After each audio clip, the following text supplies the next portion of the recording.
le Premier ministre Belobouba Maïgari, investi par l'Union nationale pour la démocratie et le progrès UNDP. Monsieur le ministre Issa Chiroma Bakari, investi par le Front pour le salut national du Cameroun FNSC.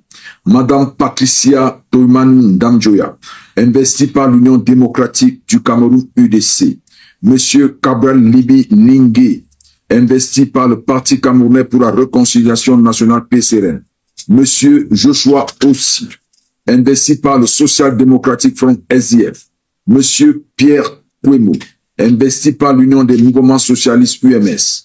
Monsieur Serge Espoir Matumba, investi par le Peuple uni pour la rénovation sociale PURS. Monsieur le bâtonnier Akerenuna, investi par le Parti Univers.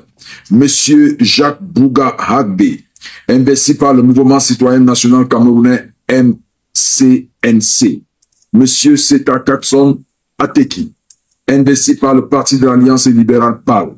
Monsieur Iyodi Iram, investi par le Front des démocrates camerounais FDC. Chers compatriotes, le destin politique de notre pays a voulu que vous soyez aujourd'hui les 11 candidats de l'opposition retenus définitivement par les juridictions électorales de notre pays en vue de l'élection présidentielle du 12 octobre 2025.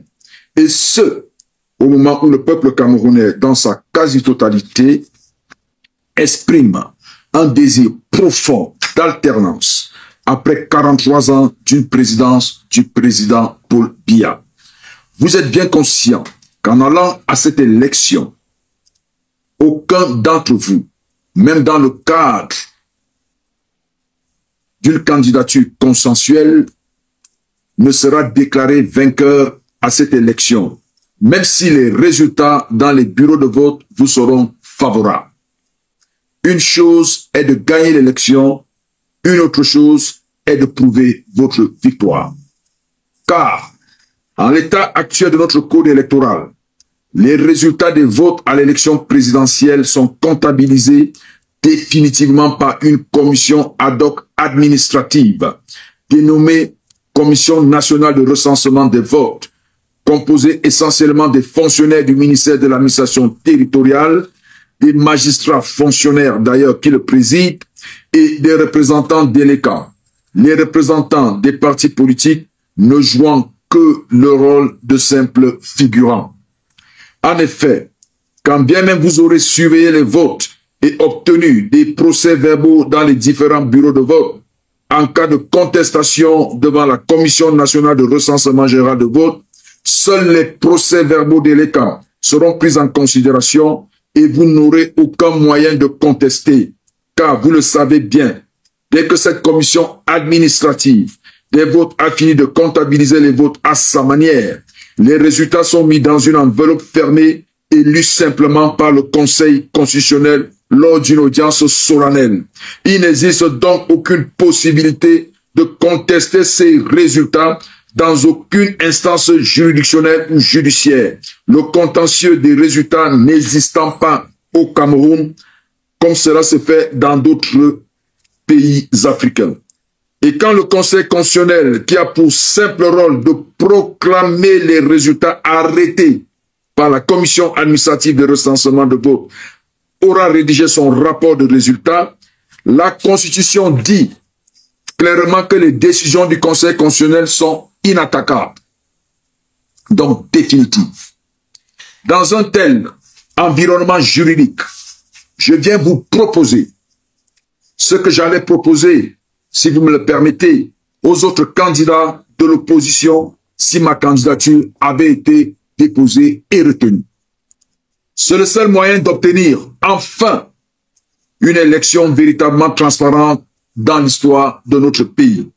Vous avez tous les 11 la solution de ce que les Camerounais et certains d'entre vous, ou leur formation politique demandent depuis des années. Cette proposition est sans aucun risque pour la vie de nos compatriotes, dont les manifestations ont souvent été ensanglantées, comme en 2008 par l'usage des armes, des forces de défense et de sécurité, ou des arrestations et jugements sommaires devant la cour martiale pour des faits qualifiés faussement d'insurrection, incitation à la rébellion, tutti quanti. Avec cette proposition, les Camerounais n'auront pas besoin de descendre dans la rue et de se faire tirer dessus.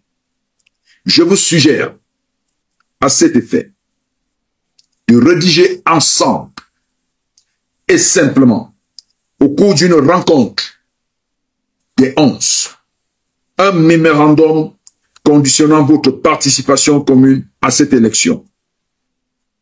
Vous demanderez donc l'adoption immédiate d'un code électoral consensuel prévoyant l'usage du bulletin unique, le vote biométrique et électronique à l'aide des pouces déjà enregistrés à Elecam lors des inscriptions sur les listes électorales ou par la délégation nationale à la sûreté nationale.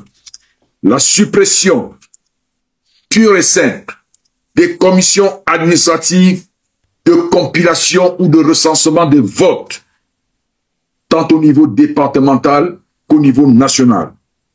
La compilation des résultats et la proclamation des résultats provisoires par Elecam, comme cela se fait dans tous les autres pays africains. La tenue d'une audience de contestation des résultats provisoires devant le Conseil constitutionnel en même temps que le contentieux sur la régularité de l'élection. Vous savez très bien que le contentieux qui a souvent lieu au Conseil constitutionnel n'est qu'un contentieux de forme sur le déroulement du vote. Il n'a rien à voir avec la contestation qu'il peut y avoir sur les résultats. La nomination de nouveaux membres du Conseil électoral et des directeurs généraux d'Elecam sur une base consensuelle. La modification de la loi portant Conseil constitutionnel et la désignation de nouveaux membres avec un mandat de 9 ans. L'inscription automatique sur la base du fichier d'identité nationale de la délégation nationale à la sûreté nationale de tous les Camerounais ayant atteint l'âge de 20 ans, évitant ainsi tout tripatouillage sur le fichier électoral et inutile campagne d'inscription sur les listes électorales. Le report de l'élection présidentielle au mois de mars 2026, en même temps que les élections législatives et municipales. Ces demandes sont légitimes, car elles participent de la transparence électorale, qui est une valeur de notre démocratie consacrée par notre Constitution et souhaitée de l'ensemble des Camerounais. Le président Paul Biya, face à votre entente, je parle bien de l'entente des 11, le président Paul Biya, disais-je, n'ira pas à une élection seul face à lui-même. Ce serait une honte. Les Camerounais ne participeront pas à une telle mascarade et aucune légitimité n'en sortira. La communauté internationale ne reconnaîtra pas sa victoire. Chers compatriotes candidats, enfants du Cameroun, entrez dans l'histoire. Entendez les cris et pleurs de vos compatriotes. Ressentez leur profonde douleur et regardez toute l'espérance qu'ils ont sur vous. Sauvez notre pays, votre pays. Sacrifiez cette ambition, certes noble, de participer à une élection présidentielle juste pour participer. Souvenez-vous du sacrifice de nos résistants et nationalistes martyrs qui avaient refusé toutes sortes de collaborations, parfois assorties de promesses de contrepartie et autres rémunérations pour que nous ayons ce Cameroun que nous avons aujourd'hui. La patrie vous sera reconnaissante. Les générations futures parleront de vous et vos progénitures seront fiers de rappeler à la conscience nationale votre patriotisme. Je vous remercie. Vive le Cameroun. Élection présidentielle au Cameroun, c'est chaud. C'est vraiment chaud, c'est vraiment chaud. Souvenez-vous, il y a un parti, le Malidem, qui a décidé d'investir le professeur Maurice Kamto du MRC, parce que lui n'a pas les élus pour se présenter aux élections. Mais ce qui se passe, c'est que le président du MRC, qui s'est fait investir par Anissé Canet du Maliden, ce dernier n'est désormais plus reconnu par le ministère de l'Intérieur. Son nom a été carrément modifié cette nuit sur le site du ministère de l'Administration territoriale, qui est l'équivalent du ministère de l'Intérieur en France. On a changé le nom du président pour mettre le nom d'un certain Dieudonné Yebga, qui est celui-là reconnu par le ministère de l'Intérieur comme président du Maliden. Conséquent, si cela est confirmé après par le Conseil constitutionnel, l'acte signé par le président du Maliden investissant Maurice Kamto devient nul. Gros danger. Gros danger, grosse épée de Damoclès sur la tête de Maurice Kamto. Qu'est-ce qui va se passer? Qu'est-ce qui va se passer? Les élections camerounaises avec pas mal de rebondissements, 83 candidatures, une investiture inattendue, un parti entre guillemets appelé Yango par les adversaires. Qu'est-ce qu'on n'a pas encore vu? Qu'est-ce qu'on n'a pas encore vu? En tout cas, on n'a pas encore tout vu. Ça ne fait que commencer, nous sommes qu'en pré-campagne. Mais qu'est-ce qui va se passer si jamais Maurice Kamto est débouté par le Conseil constitutionnel? En tout cas, ses partisans sont aux aguets. Ils attendent ce qui va se passer. Nous aussi on attend. On verra bien ce qui va se passer. On a hâte. Vous voulez créer du contenu qui captive, qui informe. Vous voulez partager votre expérience, votre expertise avec le monde. Vous voulez gagner de l'argent avec ce que vous aimez. Alors, ma formation, elle est pour vous. Cette formation, elle est taillée sur mesure pour vous. Dans cette formation, vous allez apprendre à vous lancer dans la création de contenu, à choisir le bon format, le bon support. Dans ma formation, on apprend à trouver sa niche. On apprend à trouver sa valeur ajoutée, sa proposition unique, sa cible idéale. On apprend plein de choses dans cette formation.